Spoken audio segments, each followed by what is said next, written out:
East Bengal versus Shillong Lajong match. ഈ ഒരു match കണ്ടപ്പോൾ ഞാൻ വിചാരിച്ചു കേരള ബ്ലാസ്റ്റേഴ്സിൻ്റെ മാച്ചാണ് നടന്നുകൊണ്ടിരിക്കുന്നതെന്ന്. കാരണം കേരള ബ്ലാസ്റ്റേഴ്സിൻ്റെ ഫാൻസ് ഉണ്ടാക്കുന്നൊരു ഓളമുണ്ട്. ആ ഒരു ഓളമാണ് ഇന്ന് നമ്മുടെ ആ ഒരു ഷില്ലോങ് ലജോങ് ഫാൻസ് ക്രിയേറ്റ് ചെയ്തെടുത്ത് എന്ന് തന്നെ പറയണം. എന്തായാലും ഒരു ഫുട്ബോളിംഗ് സ്റ്റേറ്റിലേക്ക് മത്സരം പോവുകയാണെങ്കിൽ ഇതാണ് അവസ്ഥ. അതായത് ISL ടീമിനെ തിരഞ്ഞെടുക്കുമ്പോൾ പറ്റിയ ഏറ്റവും വലിയ മിസ്റ്റേക്കാണ് നോർത്ത് ഈസ്റ്റിൽ നിന്ന് ഒരു ഒറ്റ ടീമിനെ മാത്രം എടുത്ത് അതും നോർത്ത് ഈസ്റ്റ് യുണൈറ്റഡ് എന്ന് പേര് വിട്ടു. ഒന്നെങ്കിൽ ആ ഒരു സ്റ്റേറ്റിൻ്റെ പേരെങ്കിലും ഇടായിരുന്നു ആ ഒരു ഇമോഷന് വേണ്ടി. അതും ചെയ്തില്ല, നോർത്ത് ഈസ്റ്റ് യുണൈറ്റഡ് എന്ന് പറഞ്ഞുകൊണ്ടിട്ടു. ഇപ്പോൾ നമ്മുടെ കേരള ബ്ലാസ്റ്റേഴ്സിൻ്റെ പേര് സൗത്ത് യുണൈറ്റഡ് എന്നൊക്കെ ആണെങ്കിൽ നമ്മൾ ഇത്തരത്തെ രീതി സപ്പോർട്ട് ചെയ്യുമോ?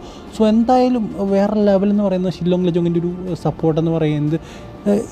So more clubs want to included in Indian Super League. അതായത് നോർത്ത് ഈസ്റ്റിൽ നിന്ന് കൂടുതൽ ക്ലബ്സ് ഇൻക്ലൂഡ് ചെയ്യണം. കാരണം എന്നാലും നമുക്ക് ഇതുപോലുള്ള ഫാൻസിനെയും ഇതുപോലുള്ളൊരു അന്തരീക്ഷമൊക്കെ ക്രിയേറ്റ് ചെയ്തെടുക്കാൻ സാധിക്കത്തുള്ളൂ. ഇന്നലത്തെ ആ ഒരു ഷില്ലോങ് ലജോങ് മാച്ചിൻ്റെ അന്തരീക്ഷമാണ് എനിക്ക് ഏറ്റവും അധികം ഇഷ്ടപ്പെട്ടത് ഇന്നത്തെ മാച്ചിനെക്കാട്ടിലും. എന്തായാലും അവരുടെ ആ ഒരു ഫാൻസ് ആഘോഷം തുടങ്ങി. അതായത് തുടക്കത്തിലെ ആഘോഷമാണ്, ഗോളടിച്ചില്ലെങ്കിലും എല്ലാവരും അങ്ങ് ആഘോഷിച്ചുകൊണ്ടിരിക്കുകയാണ്. ആ ഒരു സമയത്ത് അവസാനം അവർക്ക് ആഘോഷിക്കാൻ പറ്റി. ഷില്ലോങ് ലജോങ് ഞെട്ടിച്ചു. അതായത് അവരുടെ ഒരു ട്രാൻസ്ഫർ വാല്യൂ അല്ലെങ്കിൽ മാർക്കറ്റ് വാല്യൂവിൻ്റെ 1% അല്ലെങ്കിൽ 1/4 ഉള്ളൂ ഷില്ലോങ് ലജോങ്ങിൻ്റെ ഒരു മാർക്കറ്റ് വാല്യൂ എന്ന് പറയുന്നത്. സോ ആ ഒരു മാർക്കറ്റ് വാല്യൂ ഉള്ളൊരു ടീമാണ് നമ്മുടെ ഈസ്റ്റ് ബംഗാളിനെ പരാജയപ്പെടുത്തിയിരിക്കുന്നത്. ഒന്നാമത്തെ കാര്യം എന്ന് പറയുന്നത് ഷില്ലോങ് ലജോങ്ങിൻ്റെ ഗ്രാസ് റൂട്ട് എന്നൊക്കെ പറയുന്നത് വേറെ ലെവലാണ്. അതുപോലെ തന്നെ അവരുടെ ആ ഒരു ഫാൻ സപ്പോർട്ട് അത് ബിഗ് ഫാക്ടർ തന്നെയായിരുന്നു. എത്രത്തോളമാണ് ഒരു 12th മാൻ്റെ സപ്പോർട്ടെന്ന് കാണിച്ചായിരുന്നൊരു കളിയായിരുന്നു എന്ന്. സോ അബ്സല്യൂട്ട്ലി സ്റ്റണ്ണിങ് എന്ന് തന്നെ പറയണം. Hands of two Shillong Lajong. എന്തായാലും എല്ലാവരും, അതായത് ഡ്യൂറൻ കപ്പിൻ്റെ ഓർഗനൈസേഴ്സ് ഒരു സ്ക്രിപ്റ്റ് എഴുതി വെച്ചിരിക്കുകയായിരുന്നു. ഫൈനലി നമ്മുടെ മോഹൻ ബഗാനും ഈസ്റ്റ് ബംഗാളും, അതാണ് ഞങ്ങളുടെ സ്ക്രിപ്റ്റ്. സോ അവസാനം അത് നടന്നില്ല. ഫൈനലിൽ ഇപ്പോൾ ഫൈനലല്ല, സെമി ഫൈനലിൽ ഇപ്പോൾ നോർത്ത് ഈസ്റ്റ് ഡെർബി നടക്കുകയാണ്. North east United versus Shillong Lajong match വരാനുള്ള സാധ്യതകളാണ് നമുക്ക് കാണാൻ സാധിക്കുന്നത്. സോ എന്തായാലും അബ്സല്യൂട്ട്ലി വേറെ ലെവൽ മാച്ച്. കാണാത്തവർക്കൊരു വലിയ നഷ്ടം എന്ന് തന്നെ പറയണം.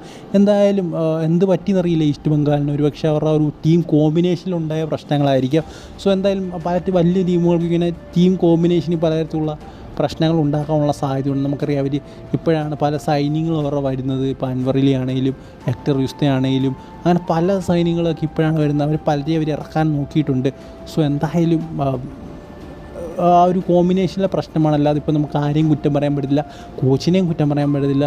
ആ ഒരു കോമ്പിനേഷൻ കറക്റ്റായെങ്കിൽ മാത്രമേ ആ ഒരു എല്ലാം സെറ്റാകത്തുള്ളൂ. സോ എന്തായാലും എടുത്തള്ളാൻ പറ്റത്തില്ല. ഈസ്റ്റ് ബംഗാൾ ഒരു വൻ ശക്തിയായിട്ടായിരിക്കും ഇന്ത്യൻ സൂപ്പർ ലീഗ് വരാൻ പോകും. നമ്മൾ ഇതുവരെ കാണാത്തൊരു ഈസ്റ്റ് ബംഗാളായിരിക്കും ഇന്ത്യൻ സൂപ്പർ ലീഗിലെന്നാണ് ഞാൻ വിശ്വസിക്കുന്നത്.